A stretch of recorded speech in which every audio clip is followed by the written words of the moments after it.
Hi guys, this is Sandra of the Alexandrite system. Today we're going to be talking about inner worlds, and more specifically my experience with our inner world. So this video is sort of going to be in two parts. The first part is going to be me talking about how our inner world works, and the second part is going to be me describing the inner world. I want to make sure that all the information is gotten out first, and then if you are interested in what our world looks like, you can stick around for that. So for those of you who don't know, an inner world is a place where all the alters in a system kind of live. I know in general on this channel we kind of talk about like, oh, here's what systems in general do or feel about this.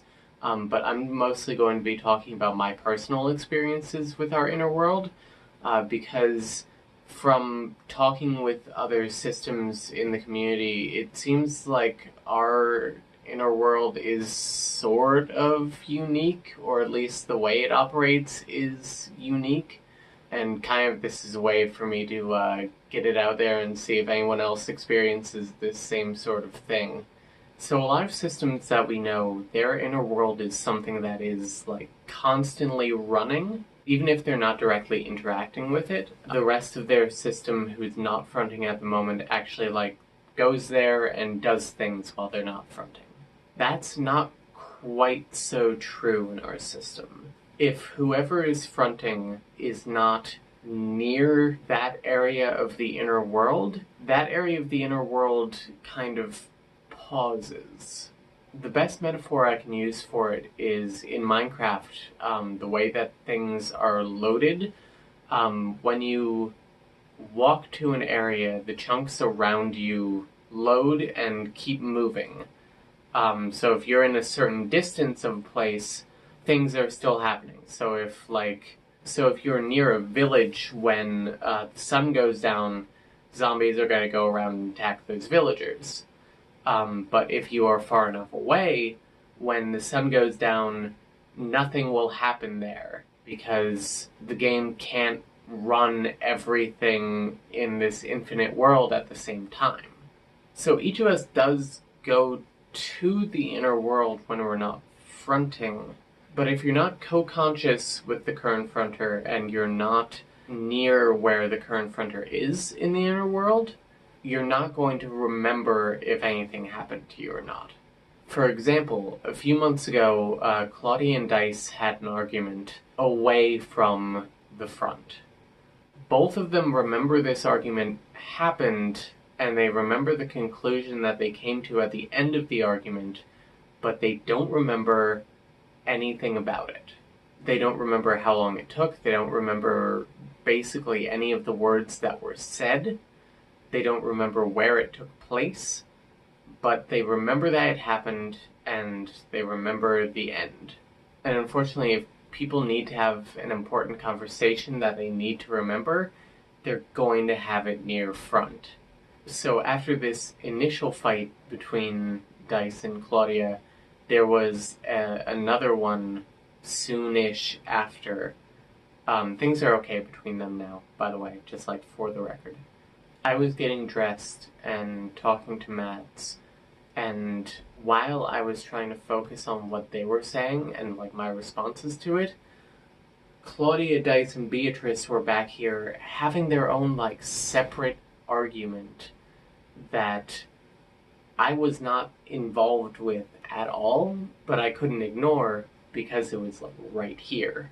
So Mads is trying to talk to me, and it's like impossible for me to focus because there's just all this noise going on in my head. Another odd thing about our inner world is our ability to change it.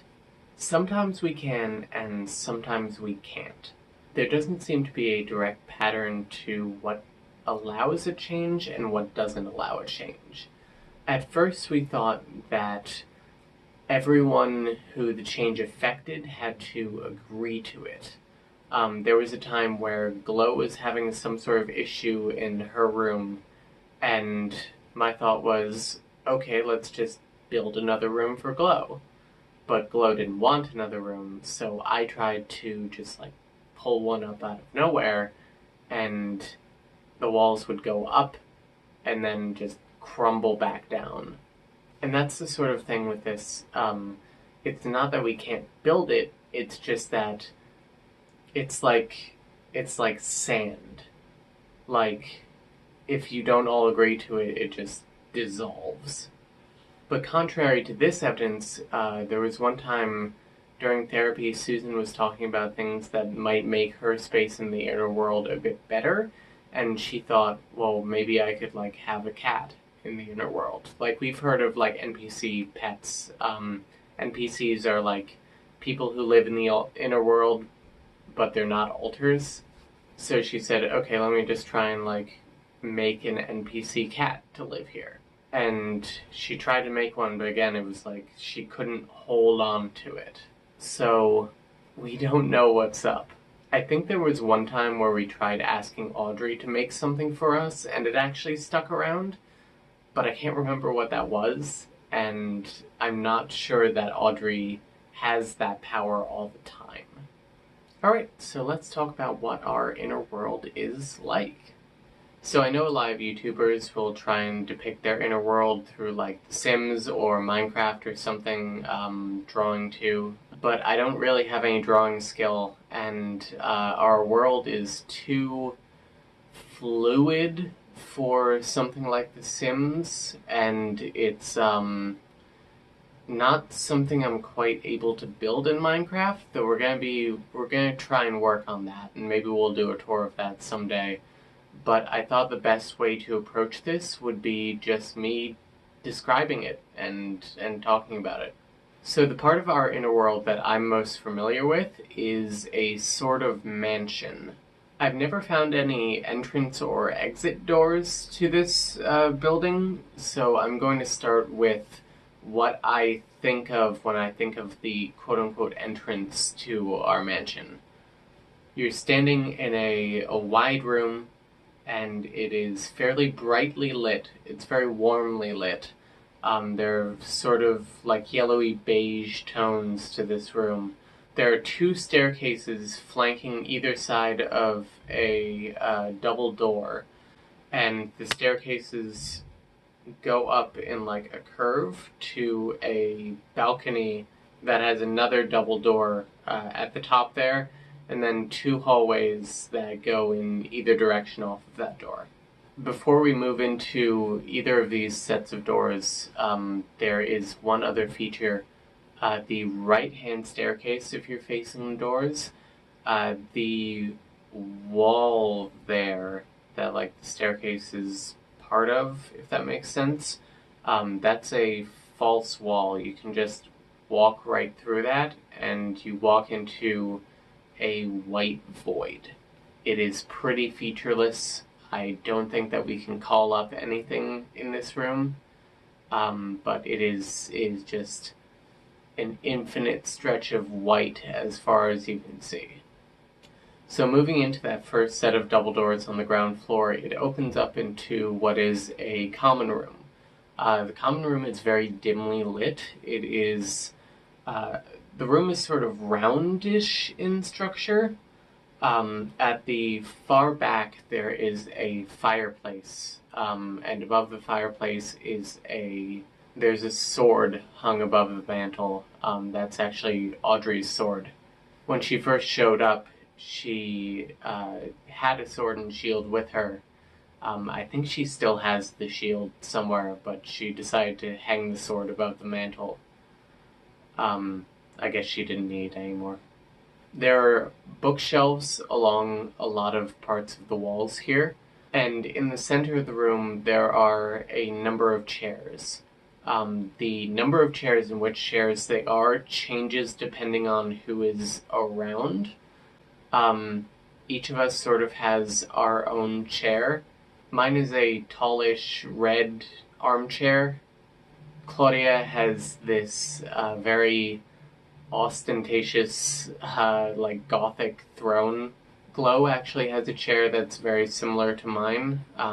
Hers is a bit more brownish than red. Sunny has the thinking chair from Blue's Clues, and Audrey just has a very simple wooden chair. It's actually like probably way too small for her, but she says that's all she needs. I don't go into this room as much as I used to. I used to have basically constant access to this room, and it's not that I don't have access anymore to that part of the inner world. It's just that I don't tend to visit the inner world as much anymore. So it used to be that I could basically see, if I like stopped and thought about it for a minute, I used to see like who was in there at that moment and like what they were doing, I guess. They mostly just kind of hang out in there if they're in there. I know that Claudia and Glow used to read together a lot. So the way our inner world appears to be structured is that we each have our own individual rooms, and then there are some rooms that are like public use almost. But for personal rooms, not everyone has access to your personal room. You sort of have to consciously or subconsciously allow them in. So I've only been into a few rooms in our inner world. Let's start off with my own room. My room is actually an outside space that's still like inside, if that makes any sense. So this space looks like it's outside, but is still considered inside of the mansion. My room is a field of daisies, very tall daisies, and very densely planted together. At the center of this room is a large tree. It's not quite a weeping willow, but it sort of has that like curved over shape. And there's a nice space at the base of this tree in the roots that poke up above the ground that I can just lay down there, and the daisies are up over my head, and it's quiet. There's occasionally a very gentle breeze, but the weather is absolutely perfect in the sense that the only thing that I notice is a gentle tingle of warm sun across my skin, and I can just relax here. You'll probably notice that my voice and my mannerisms have kind of taken on a very, very calm and even tone. I know I usually emote a fair bit, but in order to properly describe some of these places, I need to go into the inner world as much as I can, and the only way that I know how to walk around in there is to dissociate, like really heavily, and then I can walk around in there like I would walk around this room. So some other rooms that I've seen Robin's room. Robin's room is actually the double door at the top of the stairs. Robin has a ballroom, because he's very fancy. This isn't quite an accurate description, but just sort of imagine the ballroom from Beauty and the Beast in size. There are some tables in there and some chairs, but in general it is open and well lit with some very fancy chandeliers. Ellen's room is very, very normal. She has a bed with a frame on it that has curtains around it. It's a very light blue. It's not the type of blue that she normally claims as her own. It's a more sky blue than that. She has wallpaper in this room that's sort of floral in design. That's the best way I can describe it. Susan's room, much like mine, is an outside-inside room. She has a playground. It's sort of a cloudy September morning in there, just a bit chilly.